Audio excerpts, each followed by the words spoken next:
Ramraj cotton வழங்கும் பயனுள்ள சந்திப்பு.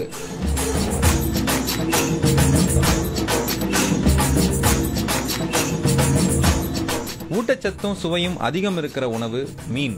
உலக மக்கள் பலரும் உண்ணக்கூடிய உணவு மீன். ஆனா பலரும் இதை வாங்கறதுக்கு பயப்படுறாங்க. வாங்குறது ஃப்ரெஷ்ஷானதா, சரியான விலை கொடுத்து வாங்குறோமா, இப்படி பல கேள்விகள் மீன் வாங்க மார்க்கெட் போகும்போது மனசுக்குள்ள இருக்கு. மீன் எப்படி பார்த்து வாங்குறது, எப்படி ஏமாறாம வாங்குறது, நல்ல மீன் எங்க கிடைக்கும், இப்படி பல கேள்விகளுக்கு விடை தரார் நம் மீனவ நண்பர் பாலா. ஃப்ரெஷ்ஷான மீன் தான் வாங்குறோமான்னு எப்படி தெரிஞ்சுக்கிறது? கண்ணை பார்க்கணும், செதில் தூக்கி பார்க்கணும், வலுவலுப்பு கரெக்டாக இருக்கான்னு பார்க்கணும். ஃப்ரெஷ்ஷான மீன்னா வந்து கலர் அப்படியே இருக்கும். ஐஸ் வச்சா வந்து கலர் மாறிடும். ஐஸ் அதிகமாக இருந்ததுன்னா கண்ணு தெரியாது சரியா. ஃப்ரெஷ்ஷான கண்ணுனா கண்ணு எப்பவுமே ஃப்ரெஷ்ஷாக முழிச்சிட்டு இருக்க மாதிரி அப்படியே அழகாக இருக்கும். செதில் தூக்குனா எப்பவுமே ரெட்டாக இருக்கும். கொஞ்சம் ஐஸ் அதிகமாக போச்சுன்னா வந்து ஒரு மாதிரி வெளுப்பு நிறமாக ஆகிடும். பழைய மீன்னா வந்து கொலன்னு இருக்கும், அமுங்கும். அப்படியே ஃப்ரெஷ்ஷான மீன்னா எதுவும் கை தொட்டால் அமுங்காது, எதுவும் பண்ணாது. ஃப்ரெஷ்ஷான மீன் வளையாது. பழைய மீனாக இருந்தால் இப்படி வளையும், பெண்டாக வளையும். அப்படியே ஒரே மீன்ல பல வகை இருக்கு, குழப்பமாவும் இருக்கு.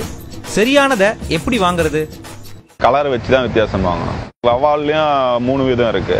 அதேமாரி கவலை மீன்லையும் மத்தி, கவலை, முதகண்டை, தட்டைக்கவலை, ஒட்டைக்கவலைன்னு அப்படின்னு 5 வகை இருக்கு. வஞ்சரத்துலேயும் 3 வகை இருக்கு. அந்த கோல் மாலை வச்சுன்னு சொல்லுவோம். அந்த மீன் தான் வந்து பெருசா வஞ்சரம் எல்லாம் வருது. அது ஒன்று தான் நல்லா இருக்கும். இந்த பட்டையா வரும் வஞ்சரம், அது டேஸ்ட் இருக்காது. அதேமாரி ரங்கோன் மாலை வச்சுன்னு சொல்றேன்ல, அதுவும் வஞ்சரம் தான்.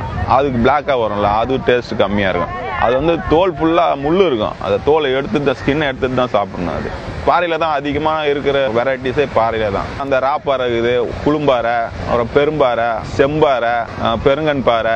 பார்க்கறதுக்கு ஒரே மாதிரி தான் இருக்கும். ஆனால் கண்ணு வித்தியாசம் மாறும், கொஞ்சம் லைட்டாக கலர் வித்தியாசம் மாறும். அந்த வாழம்பாறைன்ட்டு ஒரு பாறை இருக்கு, குளும்பாறைன்னு இருக்கு. அதெல்லாம் வந்து வெரைட்டிஸ் அதே மாதிரி நல்லா இருக்கும்.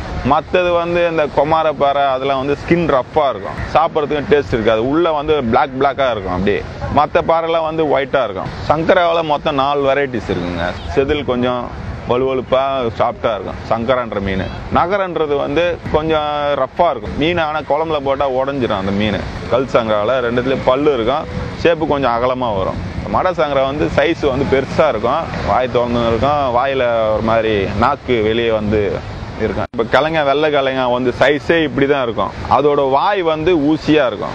மற்ற கருப்பு கிழங்கான்றது வந்து சைஸ் வந்து இவ்வளோலேருந்து இவ்வளோ பெருசு கூட போகும். செதில் வந்து தூக்கின்னு இருக்கும், வாய் ரொம்ப அகலமாக இருக்கும். டேஸ்ட் வந்து வெள்ளை கிழங்கா தான் நல்ல டேஸ்ட்டாக இருக்கும்.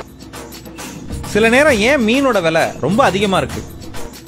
சில மீன் வந்து டேஸ்ட் நல்லா இருக்கிறதுனால விலை அதிகமாகவே அது ஸ்டாண்டர்டாக அது நின்றோம். அந்த மீனே வந்து அதிகமாக கிடைச்சதுன்னா அந்த மீனோட ரேட்டு குறையும். அந்த கம்மியாக வர மீனையே மக்கள் விரும்பி வாங்குறதுனால ரேட்டை அதிகமாக வச்சு விற்கிறாங்க. எந்த சீசன்ல எந்த மீன் நிறைய கிடைக்கும், ஐடியா கொடுங்க. இந்த அக்டோபர் மாசத்துல வந்து அந்த அலை அடிக்கும், ஆத்து தண்ணி கடலோட கலந்து எறா, நண்டு, மீனை அதிகமாக அதிகரிக்கும். தண்ணியோட கலர் வந்து கருப்பாக மாறிடும். கருப்பாக மாறினால மீன்கள் எல்லாம் கரையிலே கிடைக்கும், நிறையவே கிடைக்கும். ஜூன், ஜூலை, ஆகஸ்ட், செப்டம்பர் அந்த 4 மாசத்துல வந்து வஞ்சரமும் வவ்வாலும் அதிகமாக பிடிக்க ஆரம்பிப்பாங்க. அதுதான் இருக்கிறதுலே டேஸ்டான மீன், மக்கள் விரும்பி சாப்பிட்ற மீன். அந்த டைம் மட்டும் 4 மாதம் நல்ல சீசன் இருக்கும், நல்ல விலை கிடைக்கும், நல்ல மீனும் கிடைக்கும். அமாவாசை டைம்ல வந்து நண்டு வந்து தோல் உரிக்கும், அதனால அந்த டைம்ல வந்து நண்டு டேஸ்ட் இருக்காது. நண்டோட வகைகள் என்ன, எப்படி வாங்குறது, எது டேஸ்டா இருக்கும்? நண்டுல வந்து 3 வகை நண்டு இருக்கு. அது வந்து சாதா சீவால் நண்டு சொல்லுவாங்க, வரி நண்டு சொல்லுவாங்க, ஆத்து நண்டு சொல்லுவாங்க. அதில் வந்து 3த்துல வந்து ஆத்து நண்டு நல்லா டேஸ்ட்டாக இருக்கும், அதுக்கப்புறம் வரி நண்டு, அதுக்கப்புறம் சாதா நண்டு. அதனால் ஆத்து நண்டு வந்து பிளாக்காக இருக்கும், நல்லா பெருசாக இருக்கும். இந்த வரி நண்டுன்றது வந்து ப்ளூ கலரில் இருக்கும், உடம்புல கோடு கூட இருக்கும். சாதா நண்டு எப்பவுமே செங்கல் நிறமாக இருக்கும், லைட்டாக செங்கலும் ஒயிட்டும் கலந்த மாதிரி வரும். கடம்பா வகைகளில் எது டேஸ்ட்டாக இருக்கும்? கடம்பாவில் 3 வெரைட்டிஸ் இருக்குது. கடம்பான்றது சாதாரணமாக வர்றது வந்து இவ்வளோ சைஸ் தான் வரும். நெடுங்கடம்பான்னு இருக்குது. ஊசி கடம்பான்றது வந்து இவ்வளோ தூரம் வரைக்கும் பெருசாக வரும். ஆனால் அதே மாதிரி தான் இருக்கும், நல்லா நீட்டாக வரும், ஊசியாக இருக்கும், டேஸ்ட் கம்மியாக இருக்கும். அந்த முட்டை கடம்பான்றது வந்து இவ்வளோ பெருசு, 1 கிலோ, 1.5 கிலோ, 3 கிலோ வரைக்கும் வரும் அந்த கடம்பான்றது. அது வந்து இங்கே யாரும் வாங்கி செய்ய மாட்டாங்க. அது வந்து எக்ஸ்போர்ட் குவாலிட்டி, அது எக்ஸ்போர்ட் போயிடும். மார்க்கெட்டில் பார்த்தா இறால் வெவ்வேறு நேரத்தில் இருக்கு, எது சரியான டேஸ்ட்டாக இருக்கும், எதை வாங்கலாம்? எறாவிலே வந்து 4-5 வெரைட்டிஸ் இருக்கு. இந்த வெள்ளான்றது வந்து வெள்ளையா இருக்கும், செமக்கரான்றது வந்து டார்க் செங்கல் நிறமாக இருக்கும் அப்படியே. அதேமாரி ஆத்தரான்றது வந்து கொஞ்சம் பிளாக்காக இருக்கும், உடம்பு ஃபுல்லாக பிளாக்காக இருக்கும். டைகர் ஏரா சகப்பாக இருக்கும், பெருசாக இருக்கும், டேஸ்ட்டும் நல்லா இருக்கும். இன்னைக்கு கடல்ல இருந்து கிடைக்கிற பல உயிரினம் ஐஸ்ல வச்சு தான் கிடைக்குது. இதை நம்பி வாங்கலாமா, சாப்பிடலாமா? ஐஸில் வச்சா அதிகபட்சம் 4 நாள் தாங்கும், அதுக்கு மேலே தாங்காது மீன். நண்டு ஐஸ் வச்சா வந்து வெயிட் அதிகமாக இருக்கும், வயிற்றுல வந்து கருப்பாக பிளாக்காக மாறிடும். ஐஸ் வைக்காத நண்டு, ஃப்ரெஷ்ஷாக வர நண்டு வந்து வெயிட் இருக்காது, ரொம்ப லேஸாக இருக்கும், நல்லாவும் இருக்கும், கலர் வந்து ஃப்ரெஷ்ஷாக இருக்க மாதிரி அப்படியே இருக்கும். இறால ஃப்ரெஷ்ஷு வரும், ஆனால் ஐஸ் வச்சு தான் மோஸ்ட்லி வைப்பாங்க. அதை கொஞ்ச நேரத்துலேயே அது கெட்டு போகிறது. இந்த டைகர் இறான்னு சொல்லுவாங்க, அது நல்லா டேஸ்ட்டாக இருக்கும், ரேட்டும் அது ஓவர். அது வந்து ரெட் கலரில் இருக்கும். அது ரெட் கலரில் இருக்கிறது வந்து அப்படியே டல் கலராக ஆயிடுச்சுன்னா அந்த இறாவோட இது போயிடுச்சுன்னு அர்த்தம். வெள்ளை இறா வந்து வெள்ளையாக இருக்கும், தொட்டா வந்து நல்லா கொஞ்சம் ரஃப்பாக இருக்கும், ஓடுலாம் ரஃப்பாக இருக்கும். அதே கொஞ்சம் பழசாயிடுச்சுன்னா ஓடு பிச்சுன்னு இருக்கும், கொலன்னு இருக்கும், மீசை இருக்காது, கண் இருக்காது, அதை பார்த்தே கண்டுபிடிச்சிடலாம். ஆனால் கடமை வந்து ஐஸ் வச்சாதான் கொஞ்சம் சாப்பிட்றதுக்கு டேஸ்ட் இருக்கும், சாஃப்டாகவும் இருக்கும். ஐஸ் வைக்காமல் சாப்பிட்டா வெடுங்க சாப்பிட்றதுக்கு கொஞ்சம் ரஃப்பாக இருக்கும்.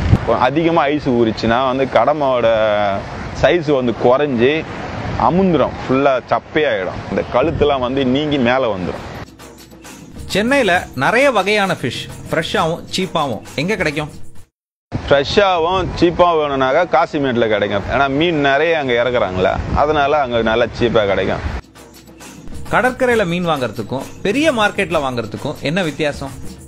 வானகரம், சிந்தாரப்பேட்டை அங்கே வர மீன்லாம் வந்து ஹைதராபாத்து, கேரளா அந்த மாதிரி இருந்து இடத்துல வந்து பாக்ஸில் ஐஸ் வச்சு கொஞ்சம் 4 நாள் 5 நாள் வச்சு வர மீன் வந்து அது வந்து அங்கேருந்து வர மீன். இதே காசிமேடு இங்கே வச்சுக்குப்போம், இந்த மற்ற இதெல்லாம் வந்து நேராக இங்கேருந்து கடல்லையே ஃப்ரெஷ்ஷாக பிடிச்சின்னு வர மீன் அது. அதனால் இது ஒரு டேஸ்ட்டு, அது ஒரு டேஸ்ட்டு மாறும், குவாலிட்டிக்கு மாறும். சிந்தாரப்பேட்டையிலையும் வானகரத்துலையும் எல்லா குவாலிட்டி மீனும் கிடைக்கும். ஆனால் இந்த காசிமேடு நொச்சிக்குப்பத்தில் வந்து குறிப்பிட்ட மீன் மட்டும்தான் கிடைக்கும். மீன் வாங்கும்போது நாம எந்த மாதிரி ஏமாற்றப்படலாம், எப்படி உஷாரா இருக்கணும்? செதில் வந்து போயிட்டாலும் அவங்க குங்குமத்தை தடவி வைக்கிறாங்க ரெட் கலரில், அதை வந்து எடுத்து பார்த்து வாங்கணும். மீன்லேயே வஞ்சரம் மாதிரியே வேற மீன் இருக்குது, தோல் உரிச்சி பண்ணுற மீன் பாரு, அதே சைஸில் இருக்கும், அதை பார்த்து மக்கள் ஏமாந்துருவாங்க. அதை வந்து செக் பண்ணி அங்கேயே கட் பண்ணி பார்த்து வாங்குறது ரொம்ப நல்லதுங்க. சிந்தாரப்பேட்டையும் வானகர மீனும் வாங்கின்னு வந்துட்டு அதில் மண் போட்டு இது ஃப்ரெஷ்ஷான மீனை இங்கே வந்த மீனுன்னு சொல்லிட்டு நல்லா ஏமாற்றி விற்பாங்க.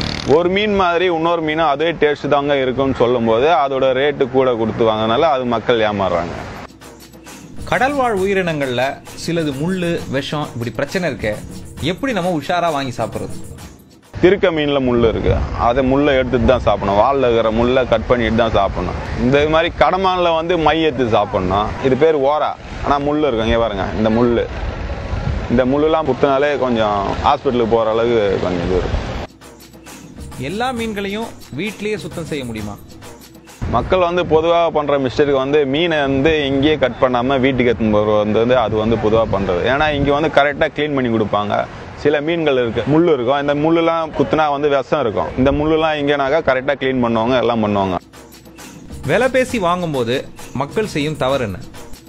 நல்ல மீன் நம்ம ரேட்டு கரெக்டாக சொல்கிறோம், அது ரேட்டாக இருக்குன்னு சொல்லிட்டு நல்லா இல்லை மீனை எடுத்துன்னு போயிட்டு வாங்கிட்டு போகிறவங்க நிறைய பேர் இருக்காங்க. இங்கே இந்த போட்டில் எப்பவுமே ரேட்டு அதிகமாக தான் இருக்கும் அப்படின்னு சொல்லிட்டு ஃப்ரெஷ்ஷையே வேணான்னு சொல்லிட்டு போகிறவங்க நிறைய பேர் தப்பு பண்ணுறாங்க. ஒருவேளை நம்ம வாங்கின மீன் கெட்டு போனதுன்னா எப்படி தெரிஞ்சுக்கலாம்? அப்படியே அதை சாப்பிட்டா என்ன ஆகும்? நல்லா இல்லை மீன் வாங்கின்னு போனாங்கனாக்கா அந்த மீனை பற்றி கட் பண்ணும்போதே தெரியும். கட் பண்ணும்போது என்னன்னாக்கா நல்லா இல்லை மீனில் வந்து ரத்தம் கட்டி போயிடும், கட்டி போய் கருப்பு கருப்பாக இருக்கும். சமைக்கும் போதே வாடை வரும், சாப்பிடும் போதே தெரியும் இது கெட்ட மீன் நல்ல மீனுன்றது. அதை வந்து பார்த்து நீங்கள் வாங்கிட்டு போகிறது ரொம்ப நல்லது. நல்லா எல்லா மீனை சாப்பிட்டா பெரிய அளவுக்கு எந்த இதுவும் ஆகாது. என்னென்னா வாமிட் வரும், லூஸ் மோஷன் ஆகும், ஸ்டமக் ப்ராப்ளம் வரும், அவ்வளோதான். மற்றபடி ரொம்ப பெரிய ப்ராப்ளம்லாம் எதுவுமே வராது. ஒரு கூர் மீன் வாங்கினா கொசுறு கேட்பாங்க, அது மாதிரி நீங்கள் என்ன டிப்ஸ் தர விரும்புகிறீங்க? நல்ல மீன் ரேட்டை பார்க்காதீங்க, ஃப்ரெஷ்ஷாக பாருங்கள், நல்லா இருக்கும், அவ்வளோதான் சொல்லுங்கள்.